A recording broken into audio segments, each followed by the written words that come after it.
شہر ہجر کی رنگین، مدہوش اور پرتعیش رات کا ایک پہر گزر چکا تھا۔ موج مستی، رقص و سرور، شراب و کباب کی محفلیں عروج پر تھیں۔ محلات سے بازاروں تک، گھروں سے گلی کوچوں تک، صحراؤں سے میدانوں تک، غیر اخلاقی حرکات اور مکروہ دھندوں نے احترام آدمیت کی دھجیاں بکھیر کے رکھ دی تھی۔ مال و دولت کی فراوانی اور نعمت خداوندی کی کثرت نے شہر کے باسیوں کو اللہ سے غافل کر دیا تھا، اور شیطان ان کی حیوانی خصلتوں پر قابض ہو چکا تھا۔ یہ ان کا روز و شب کا معمول تھا۔ حکم عدولی اور نافرمانی ان کے لیے کوئی نئی بات نہیں تھی۔ ہاں، اگر کوئی نئی بات تھی تو وہ اللہ کے نبی حضرت صالح علیہ السلام کا یہ فرمان تھا کہ اے میری قوم، تمہارے پاس عیش و عشرت کے لیے صرف 3 دن بچے ہیں، اب کے بعد تم پر سخت ترین عذاب آ جائے گا۔ قوم کی اکثریت نے اپنے نبی علیہ السلام کی اس بات کو بھی ماضی کی طرح ہنسی مذاق، طنز و استہزاء میں اڑا دیا۔ تاہم ان میں سے کچھ ایسے ضرور تھے جو اپنے نبی علیہ السلام کی پیشن گوئی سن کر بارگاہ الہی میں سجدہ ریز ہو گئے، مگر ان کی تعداد آٹے میں نمک کے برابر تھی۔ وقت کا بے رحم پہیہ نہایت تیزی سے ایک بھیانک صبح کی جانب رواں دواں تھا۔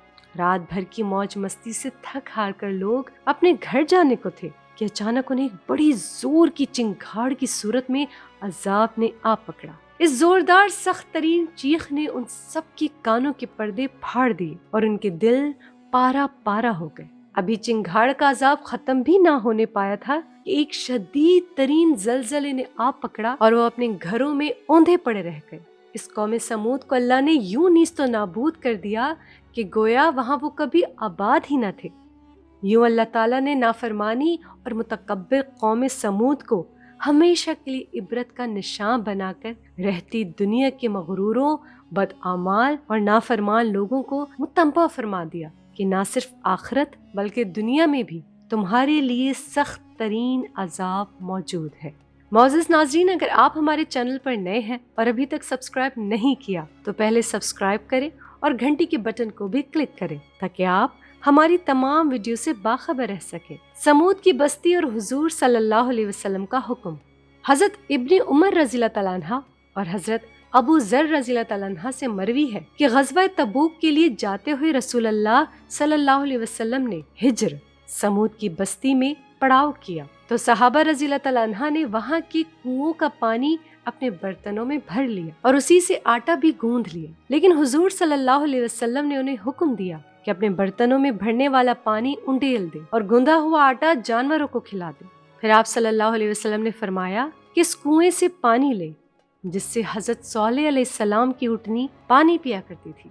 قوم سمود جیسی عظیم الشان قوم کی تباہی و بربادی سے حضرت صالح علیہ السلام کی اونٹنی کا کیا تعلق تھا؟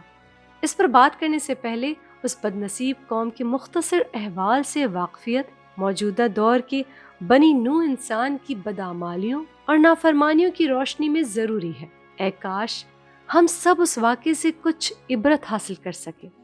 بے شمار نعمتوں سے مالا مال سرزمین شاداب، سرسبز و شاداب مرغاروں، ہرے بھرے لہلہاتے کھیت کھلیانوں، پھولوں پھلوں سے لدے باغوں کی سرزمین، کرائے ارض پر اللہ تعالیٰ کی بے شمار نعمتوں سے مالا مال، حسین و جمیل جنت نظیر، جس کے باسی اپنے مضبوط و توانا، قوت و طاقت سے بھرپور، طویل القامت جسم و جاں کی بدولت دنیا میں منفرد مقام کے حامل، سنگلاخ پہاڑوں کا سینہ چیر کر وسیع و عریض عالی شان محلات تعمیر کرنے کے ماہر اور فن سنگ تراشی میں ید طولہ رکھنے والے، اپنے مال و دولت، شان و شوکت، جاہ و جلال، خوشحال اور شاہانہ طرز زندگی اور دنیا کے حاصل شدہ ہر نعمت کے سبب حد درجہ خود سرکش و متکبر ہو چکے تھے۔ پہاڑوں کے اندر قلعہ نما محفوظ محلات ان کی وہ پناہ گاہیں تھیں جہاں ہمیشہ کے لیے رہنے کی خوشکن تصورات نے ان کی عقلوں پر کفر کا پردہ ڈال دیا تھا۔